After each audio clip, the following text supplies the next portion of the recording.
Good morning, Rabbi Isai. Live from Lincolnwood, Illinois. We're starting from the bottom of Tzadik Dalet Amud Beis. You know, these are all Nisim and Eflois that we're holding on the daf where we're supposed to be holding. We're not too far behind. This guy is not a very good guy. He's a butcher, and he's in a big fight with another person in Shul, and he tells him, "Ihaves daf tzadik heyom aleph on top. Ihave paisis minoi. If we would have made up, if you would come and ask me mechila, and I would have forgiven you," he tells him, "you should have asked me mechila a long time ago. You heard about this big giant fat ox that I shechted yesterday, and the steaks, you can't even imagine how good the steaks were. Had you been my friend, you'd have had unbelievable tasty steaks." So the guy tells him, "Achli meshufri shufri, I already had from your steaks. I heard that you shechted one of these animals, and I got not stam the steak, I got the best of the best. There's a part of the animal, I forgot what it's called, there's only 1 pound per animal. That's what I got. The shufri of the shufri, the best of the best." Omerlei, minalach, who? Whoa, where did you get such a fat gishmak steak? Omerlei, this oven pliny goy, visofali. So as we're going to see in the sugya, it was very, very prevalent in those days for the goyim to sell kosher meat everywhere. And as we discussed, if it's a place that they announce that there's a treifa, so it's mutter for you to buy from the goy. As long as they didn't announce that day that there's a treifa, you're buying from the goy. Today, nobody would dare buy from a goy, chas v'shalom. It has to have 25 stempels and stuff and this and that actually is not good enough. Those days, they bought from the goy. So he says, your animal that you tried to make sure that I don't get the steaks, I got the steaks. I got it from the goy. The goy bought it, and I got the best of the best.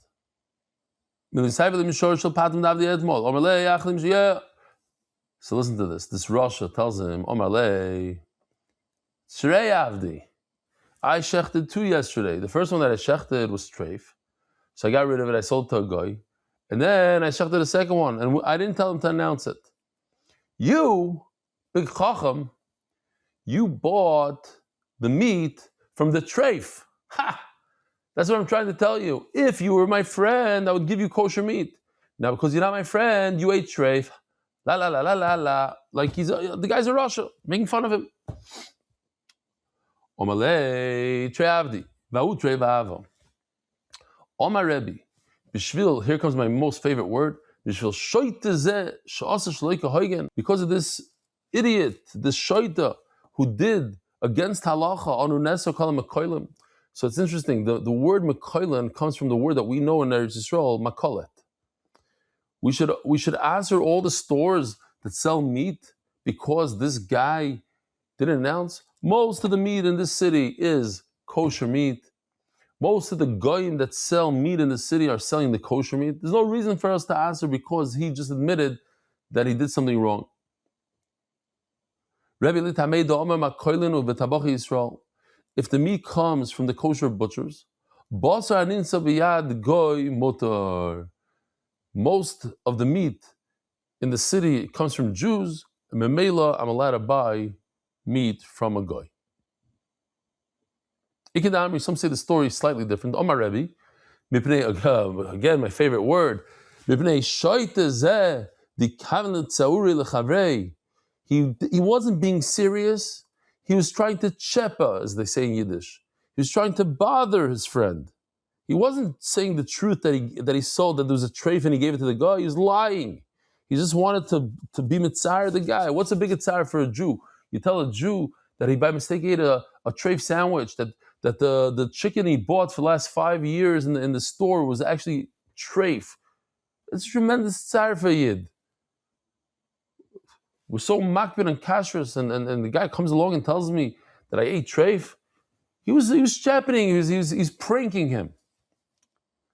So the difference between the first lashon and the second lashon is in the first lashon he was being serious. I was a Rasha. I sold the trade, but I can't rely on you and your riches. I'm not going to answer everybody. The second one is forget about it. It never even happened. So we can be medayik. It's because this guy wanted to bother his friend. Halav hachi aser. But if it wasn't because of that, the meat would be kosher. It would be aser. Why would it be aser? If most of the butchers are Jewish and most of the meat is kosher, why would it be aser?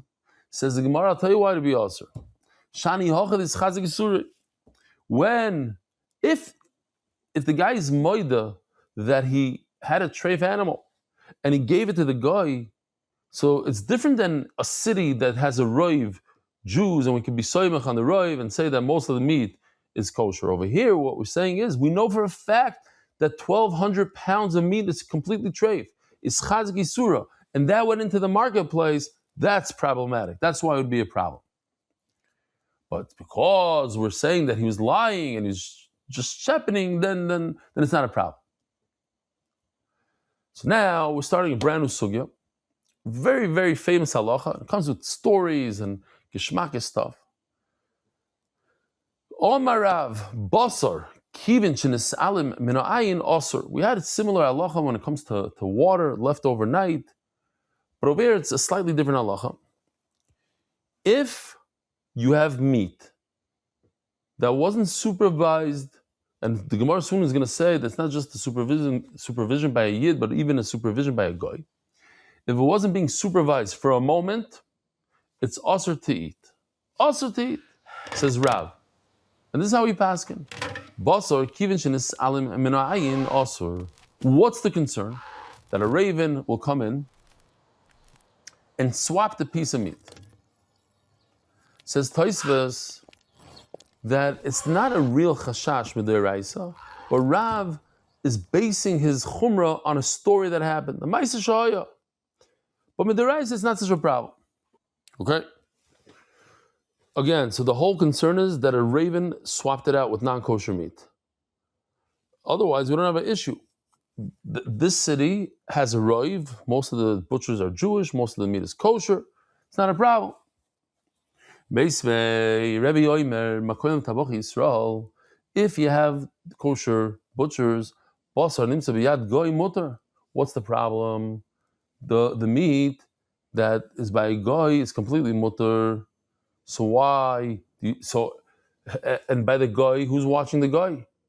You don't have a Jewish supervisor. You don't have a mishgiach sitting there and watching the meat the whole time.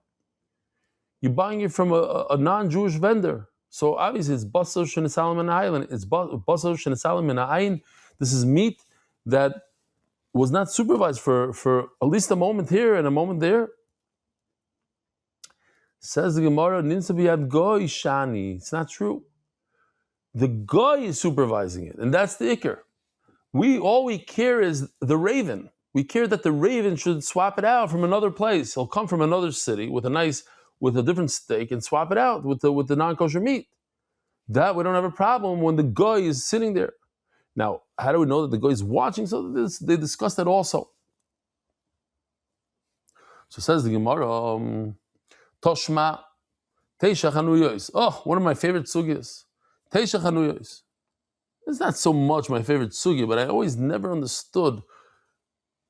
Like, it seems like this would not happen in our days. In other words, nobody would eat such meat today. Like, we're more machmer than then. So what's the situation? We have 9 stores that are Bernstein's and Miskovsky and what's the names here? Luzgarten, kosher meat. 9 stores that are all kosher. And one of them, the 10th one is non-kosher. Esposito's pork store. But the rest is mamish kosher. Kulon moichres b'sar shchuto. 9 out of 10 sell kosher meat. V'achas mecheres b'sar nevela. The 10th one sells non-kosher meat, dead meat that wasn't shachted, nevela. V'lokach ma'achas mem ve'einu yideh meiz mem lokach. He bought meat from one of the stores, and he's not sure which one of the 10 stores he bought. Sveiko asur. It's also for him to eat the meat. Why? There's a concept called kol kavua kemechza mechza dami. When something is stationary, we don't have a roiv, we lose the majority. We lose the concept of majority. So since the store is stationary and you went into the store to buy the meat and you purchased from a stationary location or object, stationary object, so that stationary object becomes 50-50. And 50-50, it's 50% kosher, 50% non-kosher. You can't eat meat that's a 50-50. You can eat meat that's 51% kosher in terms of roiv. That there's the roiv tells us there's 51% chance that you're eating kosher, then it's okay to eat the meat. This is called kavua.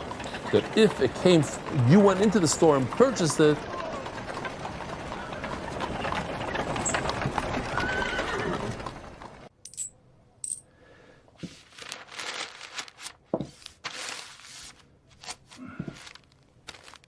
elderly person, forgetful a little bit.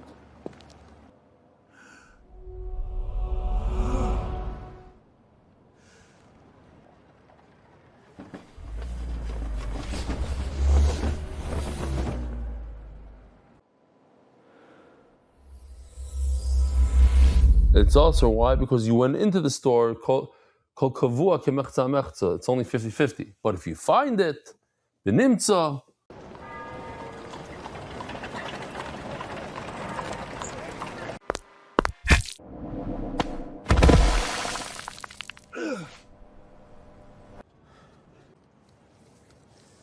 if you find it on the street in front of the stores, then you're permitted to eat it because we say that it came from the roiv, the majority, which is kosher.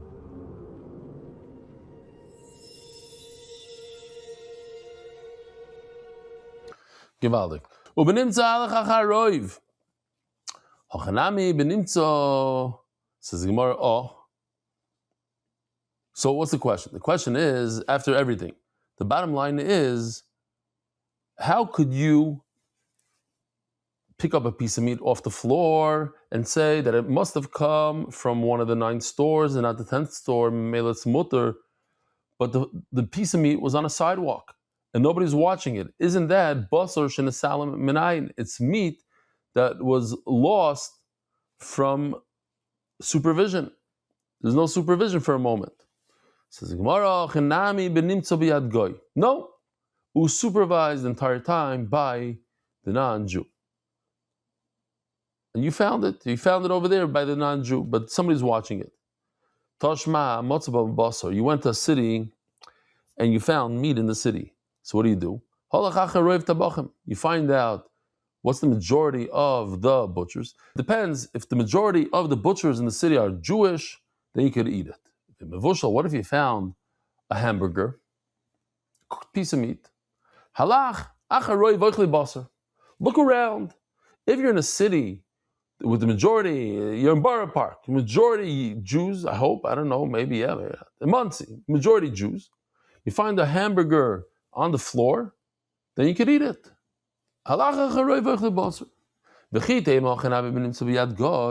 you going to tell? Oh, so now once again we have the question. You picked up a hamburger off the floor, so you make a whole cheshbon. Are the majority of the eaters of meat, the meat eaters in this city, are they Jewish? The answer is yes. Okay, you can eat it. What about the 5 minutes that was sitting on the ground and nobody's watching it? Isn't that basar shenesalam minayin? It should be also according to Rav. And if you'll tell me, you're going to say, you know what? Over here also a non-Jew is watching it. So then how come if it's cooked, we should say it's a Jewish hamburger? If the guy is holding on to it, then it's non-kosher meat. And if a Jew is holding it, then it's kosher.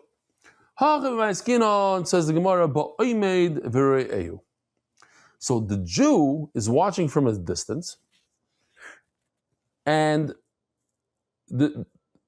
he sees that it's not, there's no raven over here. What's the whole concern? The concern is that maybe a raven is going to come and switch it out. No, that's not the concern. That didn't happen over here. Okay. So says the Gemara, if this meat is it was dropped or whatever by a non-Jew, you're allowed to eat it. The only concern we have is the raven. that brought it from another city, because this city has roiv kosher meat, even the guys has kosher meat. The concern is the raven. That's not a concern because he was watching from a distance, he saw that there's no raven. Tashma, if you found meat outside of Yerushalayim, depends. Evarim nevelos. If it's full limbs, we're going to say that's an animal that's an nevelo. Chatichos, but if it's cut up, mutaris. Now, how are you allowed to eat pieces of meat that didn't have supervision? It's basar shenesalam and ayin, which is awesome. So you're watching from a distance. So then why do you say that a large limb is considered an avela? Says, well, you're right. You're telling me, you're talking in terms of Rav. But Rav, you're asking me in Rav. That what? Rav is the author of this halacha that basar shenesalim min ayin is asur. But Rav himself says that these pieces of meat are not like what you think. Rav amar mutaros mishum nevela. They are asur to be eaten. But the only problem is that they're not, what's mutaros in nevela? They're not tamei as an nevela. But they're asur to eat. The Levi amar mutaros ba'achila. And Levi argues and says you're allowed to eat it. Okay. Says the Gemara, very similar to what we had yesterday. Yesterday we had halacha of Shmuel. I already forgot what he said. The Gemara says in Shmuel that la mefurish itmar, he didn't say mefurish, it was miklali idmar, and where was it? Wow, Chazarah. Oh, Gnevas das. Also lignev das habrios, right. Shmuel said, yesterday we learned the beautiful sugya of Gnevas das, even for a guy, you're not allowed to do Gnevas das to a guy, and the Gemara says, he never said it straight out. It was from a story that went on a boat, and he told his shamish to go pay, and the shamish either gave the guy a chicken that was treif, or he gave him diluted wine. So you see that you're not allowed to be going, but the Gemara says, so what's the nafkamina if he said him a furish, or it's for Maisa? Because if it was a Maisa, maybe that's not exactly what he meant. Maybe he was just upset at him for having a chicken, or upset at him for giving him diluted wine. So the same thing we're going to say here today.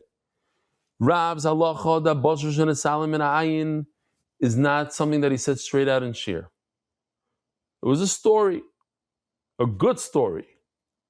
And the Gemara is going to ask, so what if it's a story? So in the story, you could say, listen, it's not because it's basar shenesalim min ayin, it's because of another reason. You're saying they're mamish like Shmuel's story. They're sitting there by the boat in the place called the Shtatyo. He sees a person washing off a head of an animal in the water.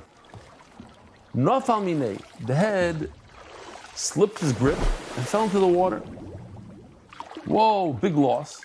Azlaisi silto. So the guy goes and brings a basket, shada, uses it as a net, asik train. You know, like sometimes, I don't know if it happened to you, it happened to me, you go into a mikvah and you drop a fork in the kelim mikvah. So you go and you bring a whole device, and when you pull your fork out, you get 3 forks. Why? Because the guy before you also dropped the fork. That's mamish what happened over here. The guy puts in his basket into the river, and instead of pulling out one head, he pulls out 2 heads. Omarav, Avdinami Hachi, what? This is a daily occurrence. You drop one thing in, and it's mamish like a moifes. You drop one thing in, and you pull out 2. So he says, Asrina Nale. You have no idea where that head came from. One of these heads is 100% asur.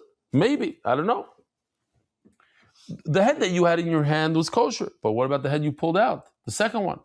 And you don't know which one is what. They both look the same. They're both sheep, whatever they are. Amrile, Rav Kahana, Rav Asi, Rav. So Rav Kahana and Rav Asi weren't happy. They go to Rav and they say, why did you say it's asur? We're talking about in a city where most of the people are Jewish and most of the heads are kosher. What's the problem? No. Over here, we're talking about a proud. The idea is that there's more chance that it will be usher than mutter. So it says so akoponim. But what's the problem? You see from here that basar shenesalim minayin is usher. Rav said, look, that you can't rely on the second head. It was out of our supervision. Maybe a raven came and switched out the heads. Zog the Gemara. So if Rav didn't say it specifically, so what's the difference? But from the story, you could see that he held that basar shenesalim minayin is also. So the Gemara, parvasa the goyim have it. Over there was a port of mainly non-Jews. So that's why perhaps Rav said that you're not allowed to eat the meat because it's most likely came from a non-Jewish person. Teda, and I'll prove it to you. The Ka'amar Lahu, the Sur Shchichatvei. He said that it's more likely that it's a non-kosher piece of meat. In other words, because it's in a place of non-Jews. I mean, maybe I can't prove from there. Maybe I can't, but in fact, you can prove that it's because of basar shenesalim minayin.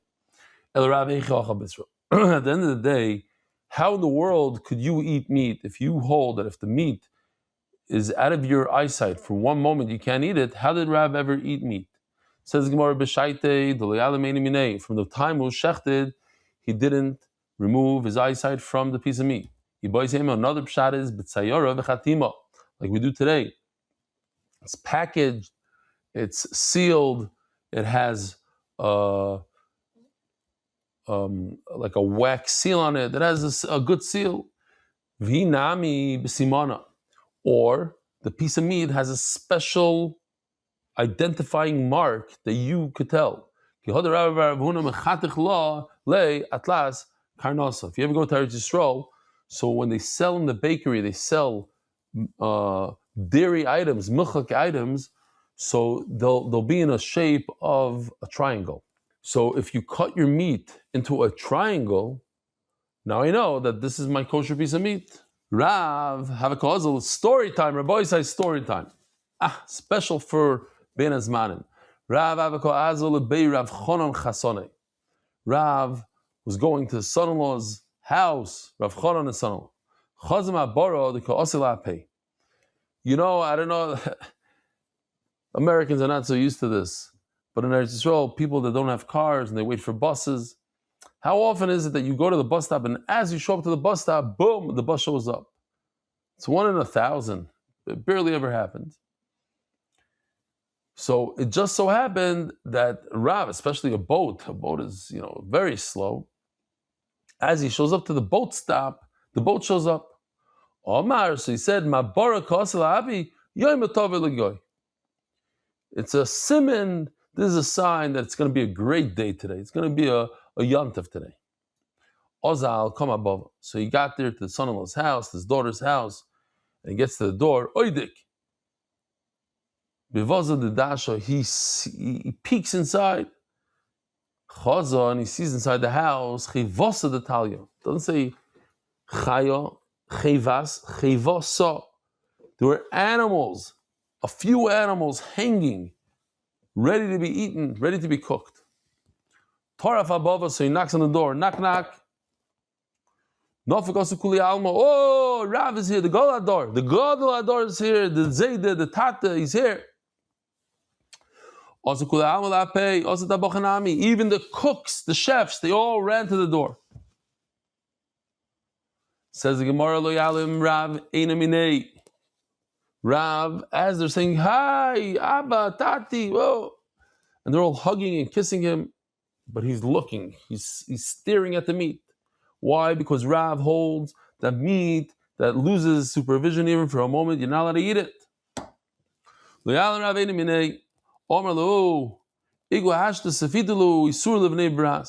lucky that I'm here, otherwise there would have been an Isser here for Bnei Beisi, Bnei Bras, for my household. So Rav didn't eat from that meat, my timer. But why wouldn't he eat? If it's because they lost eyesight on it, but he never lost his eyesight. He was constantly watching it. Elo denachish. He was upset with himself, Rav, that he said that because the boat showed up, the bus showed up as he went to the bus stop, the boat showed up as he came to the boat stop, that's a raya that's going to be a great day. That's called nichush. This is the raisa to guess and say, if this and this happens, then that's a sign and I'm going to do this and this and that. Ask the Gemara, but wait a minute, that wasn't the real nichush. Any nichush, that's not like the famous story of Eliezer Ebed Avram, where Eliezer Ebed Avram, Eliezer said,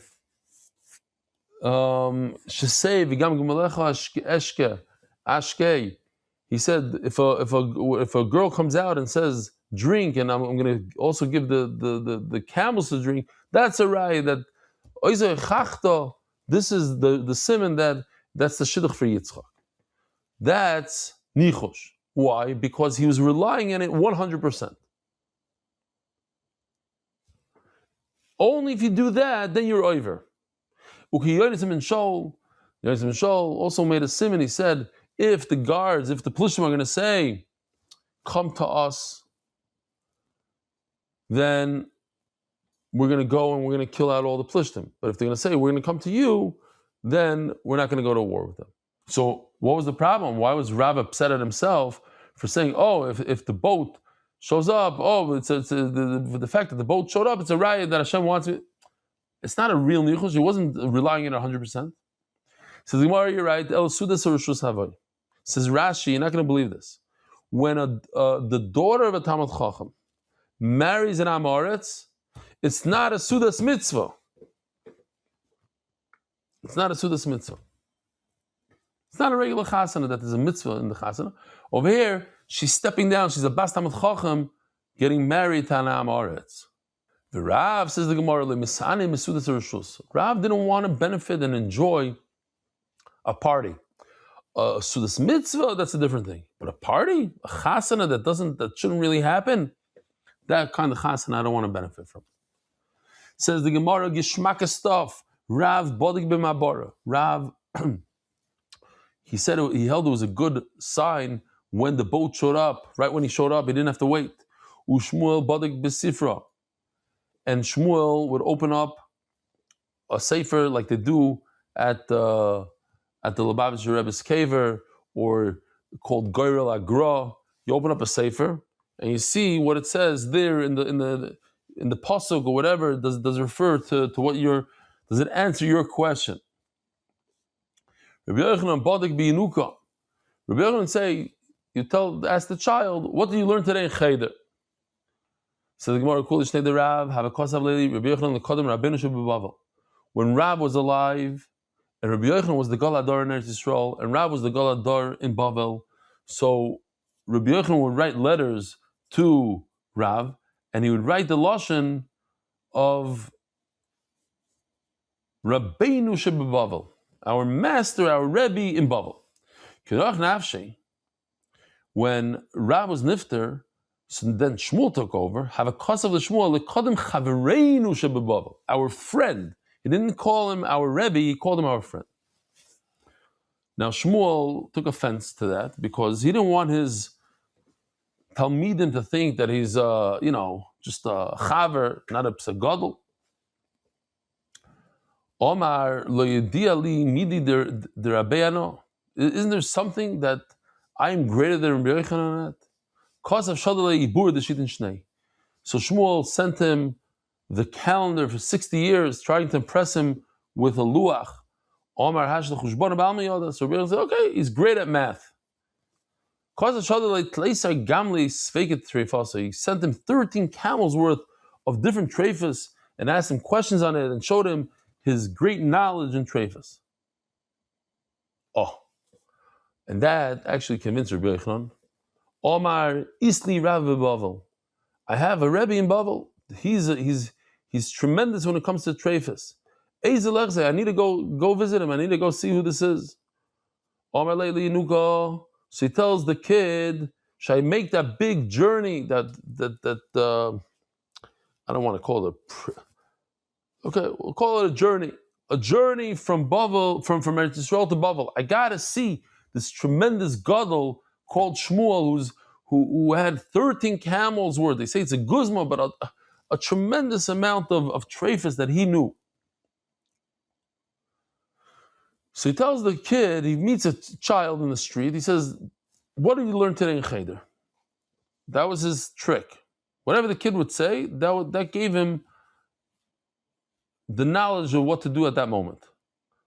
Say over a pasuk. He quotes a pasuk in Shmuel, Ushmuel meis. Literally. Ushmuel meis. Shmuel died. In other words, you have nothing to go to Bavel because by the time you get there, you're going to miss the Shiva, you're going to miss everything. He's no longer alive. Omar, it's the Charaya that Shmuel died. Says the Gemara V'loi, it's not true, Shmuel didn't die. Loi shachav Shmuel. The Rebbeinu Shalom didn't want Rabbi Yochanan to be Matriach. It's a tremendous journey all the way from Eretz Yisrael to Bavel. He didn't want him to be Matriach.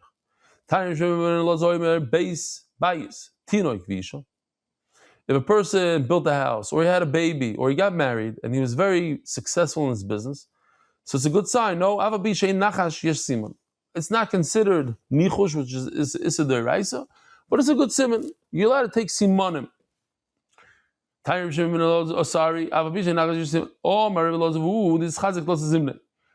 when is it a good siman? When is it a good sign? If this happened 3 times, you made money in the stock market 1 time, 2 times, it's a raya, you're doing well. Keep on going. Yaakov Avinu says, I don't want to give Binyamin because Yosef died on me. Yosef is no longer here. Shimon is not here. In other words, if you take Binyamin and they don't return Binyamin, I'm going to have 3 lost. And then the Tzaras, says Rashi, will continue coming. Once there's a Chazaka in the Tzaras, then unfortunately the Tzaras keep on going. Ravuna asked Rav, what happens if you lost meat that's in a string? They used to put pieces of meat on a string. Isn't that a good siman? Omarlei, alti yishoyte. Once again, my favorite word. Alti yishoyte b'charuzin. Don't be stupid when it comes to charuzin. I raise a siman. Of course, it's a siman. Why are you acting like that? It's pasha. It's a siman. It wasn't a question and answer. He just made a statement. If you lost meat on a string, it's obvious that it's yours and it's kosher. Rav Nachman from Nardo went to Rav Kahana by Naharo, he was on the riverbank. On Erev Yom Kippur, we just learned in Oisev es Benoi that in Galil, it was Rabbi Yosef Glili that says that in Galil, there's 4 days that you must announce that you sold the mother and that you shouldn't shech the son. And he adds, even on Erev Yom Kippur is the day that there's a lot of meat and people eat, there's a chiyuv to eat, there's a mitzvah to eat, everything you eat on Erev Yom Kippur is a big mitzvah. Also, Erev Shadi Kavdi V'Kul Yasa. Calm the ravens, and it starts raining down liver and kidneys. You're allowed to eat it. Why? Today is the day that Klal Yisrael shechting. It's one of the 5 days he's supposed to announce Oisev es Benoi, because it's one of the days, the biggest days of shechita in the year. So it's a kosher meat. There's a siman. There's a roiv that it's kosher. Rav Chir bar Oven itbadle karkasha. A piece of the animal, the rectum of the animal got lost. Beidana. He lost it by Beidana. And he found something similar. Looked like he found his piece. Also, like Hamid Rav Huna. Do you have a siman? I don't have a siman. Could you recognize it? He says, yeah, I could recognize it. I don't have a siman, but I recognize it. You could take it. Rabbi Sai. So let's finish over here so we don't have an hour. Rabbi Sai, have a wonderful day. Merit the schus of spreading Torah throughout the world. Sponsor a shir today. MDYsponsor.com or sponsor at MDY.com.